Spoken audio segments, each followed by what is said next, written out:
Ju nga tjeta, uroj t'jeni mirë. Tre bombat që shkundën botën në 24 orët e fundit, aleanca Turqi, Kin, Pakistan që po të rondit Hindin, Hurmuzi sërish i kthehet zjarit të madh dhe Trump rikthen qiejt Saudit, avionët e Egjiptit mbi në Emiratet Arabe. Çfarë po ndodh? Ndërsa Irani tentoi të bllokonte arterien kryesore të rruzullit, Donald Trump sapo ka hedhur lëvizjen e tij të radhës në tryezën e shahut të gjirit. Qiejt Saudit janë hapur sërish pas një hezitimi që e tronditi Pentagonin. Riyadhi ka thyer heshtjen dhe i ka dhënë dritën jeshile forcave amerikane të rikthehen sërish. Por kush po i tërëm sërish vërtet fuqitë e mëdha? Në prapasken po gatuhet një makth i ri gjeopolitik, një bosht i hekurt Turqi, Kin, Pakistan, i cili duhet kuptuar në këtë moment, i cili po rrethon fuqimisht Indin dhe po sfidon çdo rregull të vjetër gjeopolitik me cilin mund të jemi mësuar deri tani. Po pse avionët Rafale gjithashtu nga ana tjetër kanë shkuar nga Egjipti, janë drejtuar në drejtim të Emirateve të Bashkuara Arabe, të cilat po përballen edhe ato me goditje të jashtëzakonshme. Janë ulur avionët Rafale të cilët vinë nga Egjipti në mbështetje të Emirateve të Bashkuara Arabe në drejtim të gjirit. Çfarë po ndodh? Dhe a është ky shkëlqimi i madh mbi Teheran për të cilin kishte folur dhe të paralajmëroi pak kohë më parë Donald Trump? E ati shohim të gjitha pak nga pak, pa tifozllëk, por me analizë të hollë, në mënyrë që të kuptojmë se çfarë po ndodh atje dhe çfarë po ndodh në të gjithë botën, në pikën më të nxehtë të botës dhe në këto aleancat e reja të cilat duhen kuptuar edhe nga ne, nga shqiptarët, popull i vogël pa peshë gjeopolitike, por që e ka ekzistencën e tij në tehun e thikës tashmë që po ndryshojnë lojrat e mëdha ndërkombëtare. Mirëmbajtja e paqes në lindjen e mesme i ngjan një shtëpie prej letre në mes të një stuhie të madhe dhe ne duhet ta kuptojmë sot cilat janë errat që e shkaktojnë këtë stuhi. Sot ajo shtëpi është lëkundur rënd. Një shkëmbim zjarri i drejt për drejt mes forcave amerikane dhe atyre iraniane në ngushticën e Hormuzit ka rikthyer fantazmën e një lufte globale, ndërsa Emiratet e Bashkuara Arabe dridhen nga raketat iraniane. Pyetja që shtrojmë sot është, nuk është nëse do të ketë një përplasje atje, por sa larg janë gati të shkojnë palët në këtë përplasje. E janë i bashkarisht në një minutazh të shkurtër, do të zbërthejmë për të gjithë ju që na ndiqni në rrjetet shqiptare dhe në diasporë, do të zbërthejmë disa nga të vërtetat e fshehura pas kësaj loje të madhe, veçanërisht pas deklaratave të presidentit Donald Trump, lëvizjen misterioze të Rafaleve të Egjiptit dhe atë që The Wall Street Journal e quan diplomacia e telefonatës mes Washingtonit dhe Riyadit, mes presidentit Trump dhe princit të kurorës Mohammed bin Salman në Arabi Saudite, që siç ju njoftova në videon e dieshme, kishte njoftuar vetëm 24 orë më parë për mbylljen e qiejve saudit për avionët amerikanë. Kush qëlloi i pari, kush ja vuri flakën Hormuzit në orët që sapo shkuan dhe pse ndodh tani kjo goditje? Kjo është ajo që duhet kuptuar. Gjithçka nisi pranë ishullit Keshëm.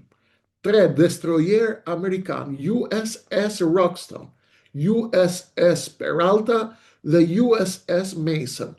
Teherani thot zyrtarisht në mediat e tij se ata agresorët ishin amerikanët. Washingtoni nga ana tjetër thot se ata amerikanët ishin thjesht në pozicion vetëmbrojtje.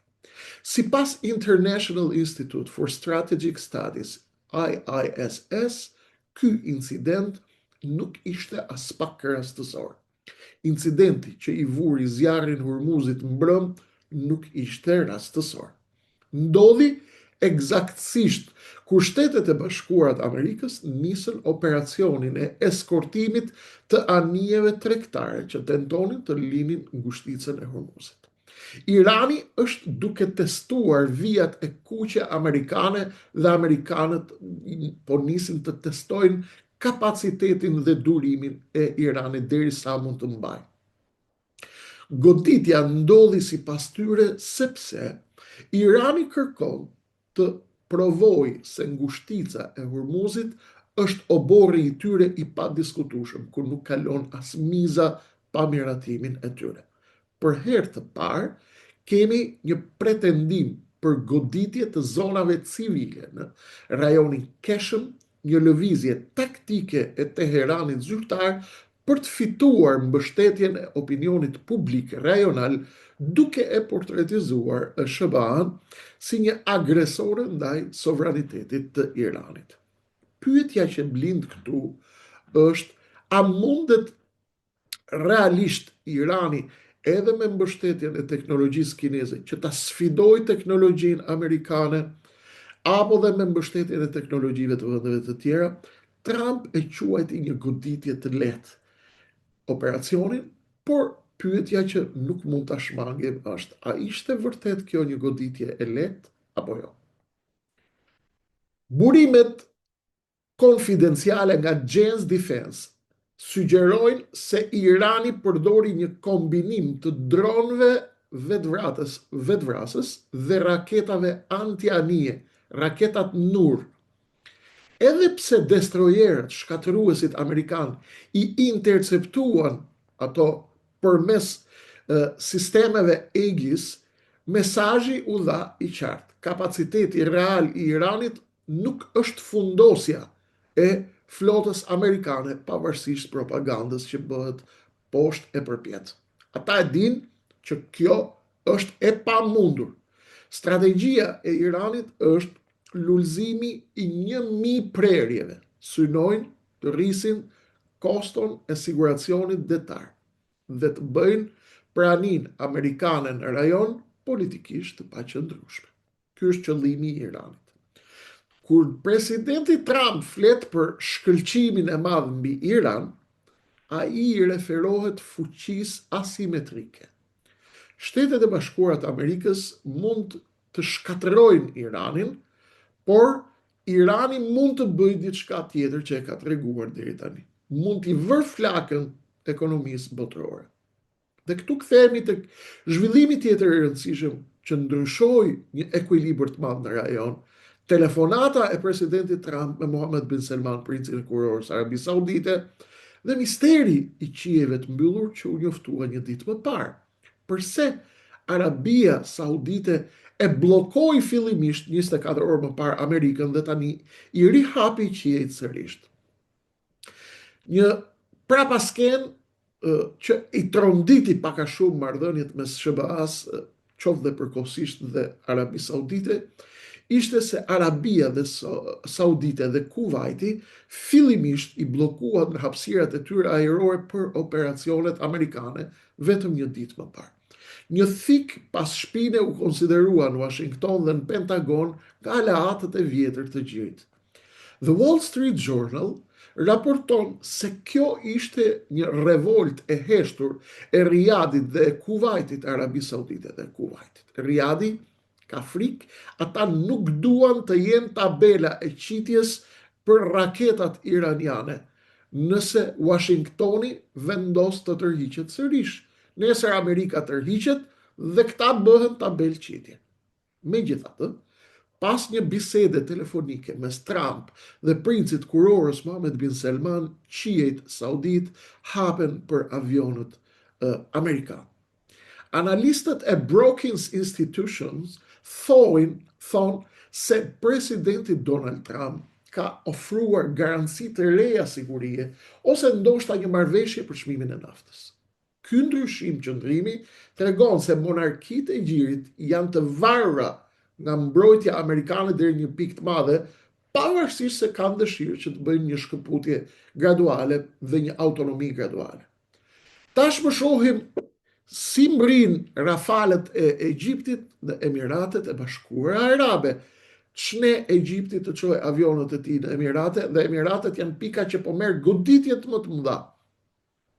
Pse avionët e Kairos janë në vijën e parë të luftës në vendin e Gjirit. Ju duhet ta dini, kjo është një histori e gjatë, të cilën mund ta shpjegojmë në një moment të dytë, sekreti i aleancës së hershme midis Emirateve të Bashkuara Arabe dhe Egjiptit ka qenë në luftën e tyre të përbashkët apo në orientimin e tyre të përbashkët edhe të Emirateve Arabe, edhe të Egjiptit në armikun e përbashkët që janë vëllazëria muslimane.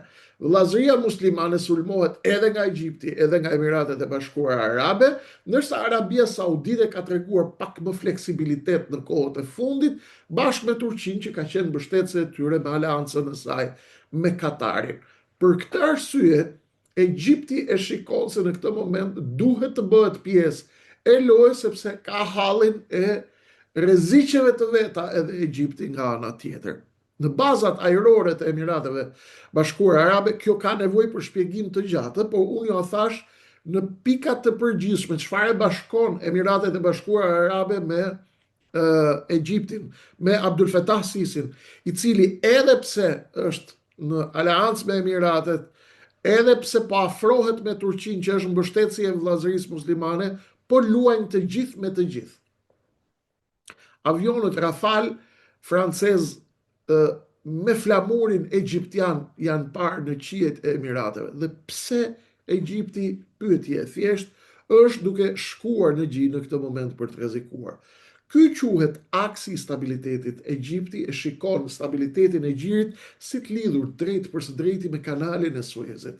Nëse Hurmuzi bllokohet, ekonomia e Egjiptit falimenton. Prania e tyre është një sinjal për Iranin. Nëse na sulmoni, nuk do të përballeni vetëm me perëndimin, por me të gjithë botën arabe. Ky është mesazhi që vjen nga Egjipti dhe kjo është arkitektura e re e sigurisë që tran po nxit. Aleatët rajonal që paguajnë dhe luftojnë vetë nën ombrellën e një inteligjencë amerikane që drejtohet nga CENTCOM-i, qendra dhe baza ushtarake operacionale amerikane në lindjen e mesme. Ky është plani i ri i Trumpit, pra të rikthehemi si në aleancën e madhe të perëndimit me botën arabe kundër Saddam Huseinit të vitin në operacionin shkretirës në luftën kundër Saddam Huseinit kur ai pushtoi Kuvajtin në fillim të viteve 90, ku nuk kishim vetëm një aleancë perëndimore kundër Saddam Huseinit, por kishim aleancë perëndimore amerikane, europiane, arabe kundër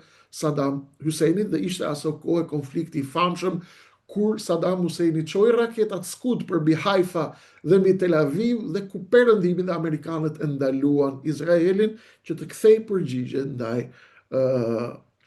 Saddam Husseinit aso kohë për nevojat të skemës së aleatëve. Këtu vim tek një bombë e madhe kryesore që ka tronditur lojën, është aleanca Turqi-Pakistan-Indi. Si e ndikon ky konflikt Azinë qendrore dhe Azinë e largët? Ndërsa sytë janë në Gjirin Persik, një tjetër rrezik është duke zirë një bashkëpunim i ngushtë Pekin, Ankara, Islamabad është duke tmerruar dhe duke ndezur dritat e kuqe në New Delhi.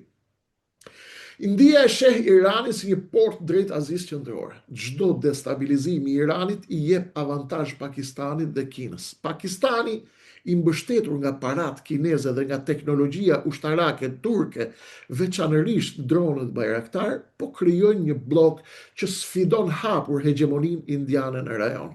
India ka frikë se një luftë në Gjirin Persik do të devijonte krejtësisht vëmendjen amerikane nga Indo-paqësori, duke i lënë dorë të lirë Kinës, e cila vazhdon të zgjerohet. Ky është një shah gjeopolitik me 4 dimensione. Po të shohim përtej Gjirit Persik dhe tensionit SBA Iran, ekziston një tjetër front shumë më i heshtur, por potencialisht po aq i rrezikshëm. Rivaliteti strategjik në Azi mes Indis dhe një boshti jo formal që po afrohet gjithnjë e më shumë, Kina, Pakistani dhe në një mas të caktuar edhe Turqia krijon një skemë të re. Në pamje të parë, shumë njerëz pyesin çfarë lidhje ka Turqia me konfliktin Indi-Pakistan apo me lindjen e largët. por po të shikosh hartën energjetike, korridore tregtare dhe aleancat ushtarake, kupton se po ndërtohet një arkitekturë e re gjeopolitike në atë rajon. India e konsideron Iranin shumë jetik për strategjinë e saj afatgjatë. Arsyeja është shumë e thjeshtë. India ka nevojë për dalje drejt Azisë Qendrore dhe Afganistanit pa kaluar në Pakistan, me të cilin ka rivalitet historik. Pikërisht, për këtë arsye India investoi prej vitesh në portin iranian të Çahabarit, të cilin e sheh si korridor strategjik për tregtinë dhe ndikimin e saj në rajon. Nëse Irani destabilizohet, seriozisht apo bie në presion ekstrem amerikan, India humbet një nga korridoret më të rëndësishme strategjike që ka ndërtuar deri më sot. Dhe kush fiton nga gjitha kjo? Pikërisht janë dy lojtarë që përfitojnë, Pakistani dhe Kina. Kina prej vitesh po ndërton korridorin ekonomik Kin-Pakistan. Ju a kemi treguar një projekt gjigant që lidh territorin kinez me portin pakistanez të Guaderit në detin Arabik. Për Pekinin, ky është projekt jetik sepse jep dalje direkte drejt Oqeanit Indian, pa kaluar në ngushtica që kontrollohen indirekt nga Shtetet e Bashkuara të Amerikës. Për indianët, kjo duket si një lloj rrethimi strategjik. Në veri ka Kinën, në perëndim Pakistanin dhe tani në New Delhi shihet me shqetësim edhe afrimi politik dhe ushtarak i Turqisë me Pakistanin pas një diskutim. Turqia e Recep Tayyip Erdogan ka ndërtuar dhe po ndërton vitet e fundit marrëdhënie shumë të ngushta me Pakistanin dhe po i forcon çdo ditë më shumë ato. Bashkëpunim ushtarak, stërvitjet përbashkëta ushtarake, teknologji dronësh dhe mbështetje diplomatike të përbashkët sipas nevojave të secilës palë. Veçanërisht dronët Bayraktar kanë ndryshuar perceptimin ushtarak në rajon sepse Turqia është kthyer në eksportues të rëndësishëm të teknologjisë ushtarake, me kosto shumë më të ulët se sa teknologjitë ushtarake të perëndimit. India është duke e parë këtë si rrezik, sepse Pakistani po modernizon gradualisht kapacitetet e tij me ndihmë kineze dhe me teknologji turke, dhe kjo është rrezik për New Delhi. Por, dimensioni më i madh është global pas një diskutim. New Delhi, indianët, kanë frikë se një luftë e madhe në gjirin persik do të përthithin vëmendjen ushtarake dhe diplomatike amerikane larg Indo-Pajsorit, dhe kjo është pikërisht ajo që Kina do të dëshironte strategjikisht. Sot strategjia kryesore amerikane është përqendrimi tek frenimi i Kinës në Indo-Pajsor. Dhe këtu vim tek deti i Kinës së Jugut, tek Tajvani, tek korridoret detare, tek teknologjia dhe tek zinxhirët ekonomik që përfaqësojnë lojën e re dhe aleancat e reja. Por, nëse Shtetet e Bashkuara të Amerikës futen thellë në një krizë me Iranin, aeroplanmbajtset, sistemet raketore, diplomatët, prioritetet politike, mund të zhvendosen përsëri në lindjen e mesme, një lloj si në kohën pas sulmeve të 11 shtatorit, kur e gjithë Amerika zbriti në lindjen e mesme. Kjo do t'i jepte Kinës më shumë hapësirë për të zgjeruar ndikimin e saj ekonomik dhe ushtarak në Azi. Prandaj, India është duke parë konfliktin Iran-SHBA jo vetëm si krizë të lindjes mesme, por si një pjesë të drejtë për drejtë të ekuilibrave të forcës në Azi. Në këtë kuptim, ajo që po ndodh sot nuk është vetëm konflikt rajonal, është një lojë shumë dimensionale e cila lidhet ngushtësisht me energjinë, lidhet me korridore tregtare të Azisë Qendrore, aleanca ushtarake, teknologji dronësh, rivalitet SHBA-Kin dhe balanca bërthamore shumë e rëndësishme ndërmjet Indisë dhe Pakistanit. Kjo e bën situatën shumë më të rrezikshme se sa duket në sipërfaqen e saj apo me analizat sipërfaqësore. Megjithatë, duhet të ruajtur një balans në këtë që po themi. Nuk ekziston ende një NATO aziatike, Kinë, Turqi, Pakistan, që t'jemi të sigurt. Këto vende kanë interesa të përbashkëta në disa fusha, por kanë edhe shumë dallime strategjike në fusha të tjera, çka e pamundson një aleancë strategjike. Ajo që po shohim është krijimi gradual i partneriteteve fleksibël, ku shtetet bashkëpunojnë sipas interesit dhe jo sipas aleancave fikse të stilit të luftës së ftohtë. Por mesazhi kryesor është i qartë në të gjithë këtë që po ndodh. Sa herë tensioni rritet në gjirin persik, valët godasin deri në kufijtë e Himalajave dhe në kufijtë e Indo-Paqësorit. Kina ka interes që Irani të mbetet stabil dhe funksional, jo të rënohet plotësisht. Dhe arsyet kryesore i kemi përmendur, ju a përsëris shumë shkurt. Irani është furnizues i rëndësishëm energjie për Kinën dhe Kina nuk do që ta humbas. Irani është nyje strategjike në korridoret tregtare kineze drejt lindjes mesme dhe Azisë qendrore. Një Iran i dobësuar do të rriste ndikimin amerikan në rajon, gjë që Pekini nuk e dëshiron. Kolapsi i Iranit do të krijonte kaos energjetik dhe rritje çmimesh globale që dëmtojnë rënd ekonominë kineze. Por Kina gjithashtu nuk ka interes më për një luftë të madhe Iran-SHBA. Pse? Sepse kjo destabilizon tregtinë globale, rrezikon eksportet kineze dhe mund të sjellë prani më të madhe ushtarake në rajonin e lindjes së mesme. Pra, strategjia kineze është zakonisht një Iran mjaftueshëm i fortë. Kjo është ajo që do Kina. Iran mjaftueshëm i fortë sa për të balancuar SHBA-n, por jo aq agresiv sa të shkaktoj luftrat pa kontrollueshme. Kjo është ajo që do Kina për Iranin.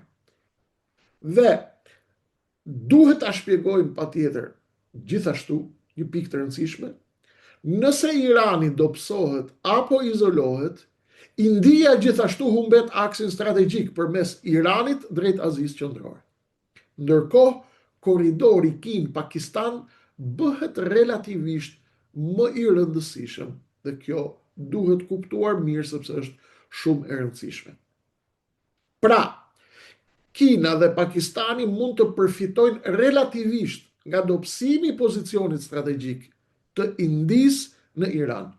Por kjo nuk është e njëjtë me Kina dhe Pakistani duan kolapsin e Iranit. Këto nuk shkojnë bashkë, sepse ka një vit hollëdalluse që duhet kuptuar.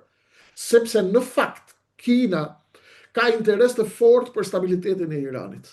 Pakistani gjithashtu nuk dëshiron kaos total në Iran, sepse ka kufi të ndjeshëm me të dhe ka frikë nga destabilizimi rajonal. Kjo e tremb Pakistanin. Prandaj, po ta formulojmë në mënyrë më korrekte, do duhet të ishte një Iran më i dobët mund të reduktojë ndikimin strategjik të Indisë në rajon dhe indirekt të rrisë rëndësinë e boshtit Kin-Pakistan, por as Pekini dhe as Islamabadi nuk kanë interes për kolaps të plot të Iranit, që të bëjmë balancën. Këtu vim dhe rikthehemi sërish tek Donald Trump. Pse Trumpi dhe diplomacia e Twitterit, pse minojnë këtë histori? Trump tha synojmë të ketë një armë pushim, deklarata të çuditshme të cilat nuk kuptohen gjithmonë. Në një intervistë për ABC News, Trump përdori psikologjinë e të fortit që nuk ja ndjen për kërkënd. Duke i quajtur sulmin një incident të vogël në gjë, ai po thotë Teheranit, nuk mjaftoni për të më nxjerrë nga rruga ime, nuk keni fuqi. Kjo është një strategji e llogaritur për të shmangur panikun me tregjet e naftës. Por kërcënimi për shkëlqimin e madh është një referencë e qartë për asetet bërthamore ose për sulmet shkatërruese ndaj infrastrukturës energjetike të Iranit. Trump po luan me një zjarr të madh duke mbajtur një dorë në këmbës dhe tjetrën tek tavolina e negociatave. Kjo është strategjia e tij. Dhe këtu kemi të vërtetat kontradiktore dhe luftën e madhe të informacionit. Kush është duke gënjur në këtë rast? Teherani pretendon dëme të mëdha amerikane, Pentagoni thot asnjë gërvishje nuk kemi patur. Ku qëndron e vërteta në këtë histori? Në epokën e luftës hibride miq, e vërteta është viktima e parë. Raportet e Reutersit dhe të Associated Press tregojnë se asnjë anije amerikane nuk ka hyrë në port për riparime emergjente Dhe kjo do të thotë që nuk ka patur një goditje të madhe. Megjithatë, fakti që Emiratet konfirmojnë interceptime mbi qytetet e tyre tregon se Irani ka arritur të deportojë mbrojtjen rajonale. Kjo është një fitore morale për Iranin, sepse ata dëshmojnë ende se kanë fuqi të godasin aleatat e SBA-s në çdo kohë në rajon. Dhe këtu do bëjmë pyetjen e madhe të fundit. Rendi i ri botëror apo kaosi i vjetër? Si jemi përpara një kolapsi të rendit botëror, por përpara një faze të re akoma më brutale. Fuqitë rajonale si Irani, Turqia, Arabia Saudite nuk janë më thjesht spektator. Ata janë lojtarë të cilët diktojnë lëvizjet e superfuqive të mëdha tashme. Nuk janë spektator. Ngushtica e Hormuzit mbetet damar i kryesor i botës, nëse ai damar pritet, asnjë diplomaci nuk do të mjaftojë. Pam sot shkëmbim zjarri, nesër mund të shohim një ndryshim epokal të hartës së lindjes së mesme. Grisje të hartave. Të gjitha palët po ecin mbi thika, duke u lutur që secila prej tyre të mos i rrëshkas këmba. Ky ishte udhtimi ynë në prapaskenat e konfliktit në 24 orët e fundit që po mban frymën e botës pezull. Këto ishin faktet, provat, analizat të cilat i bëra ashtu siç i mendoj unë. Zonja dhe zotëri, ajo që pam që po ndodh në këto 24 orët e fundit, nuk është thjesht shkëmbim zjarri, është sinjali i parë i një bote ku rregullat e vjetra nuk vlen më. Kur Donald Trump flet për shkëlqime të mëdha dhe avionët Rafale egjiptian patrullojnë qiejt e gjirit. Mesazhi është i qartë, lindja e mesme nuk është më një teatër me një aktor të vetëm, ka shumë aktor. Dërsa bota sheh nga Irani, harta e vërtet po vizatohet në prapasken kudo. Një bosht i ri lind mes Ankaras, Pekinit dhe Islamabadit, duke lënë Indin të rrethuar dhe Perëndimin në një dilemë të madhe. Ky nuk është një konflikt për naftë, është një luftë për kontrollin e arterieve të njerëzimit, luftë e cila do të vazhdojë. Trump mund ta quajë goditje të lehtë, por në gjeopolitik asnjë predh nuk është e parëndësishme. Sot, qiejt saudit u rihapën me një telefonat, por nesër fati i ekonomisë globale mund varet nga dora e një operatori droni në Hormuz apo nga një vendim tjetër strategjik në New Delhi. Jemi në fazën e ekuilibrit të thikave. Të gjithë janë të armatosur dhe mbajnë nga një thik në dorë. Të gjithë janë pranë grykës së tjetrit dhe askush nuk guxon të mbyllë syt. Faqja bota është një shtëpi prej letre dhe sonte era po fryn më fort se çka fryrë në netët e tjera. Sot do të shohim në mbrëmje se çfarë do të ndodhë sërish. Në fatin e këtyre ekuilibrave, të gjithë ata që kanë dëshirë, le të vinë të ritakojnë sërish. Mirë dëgjofshi.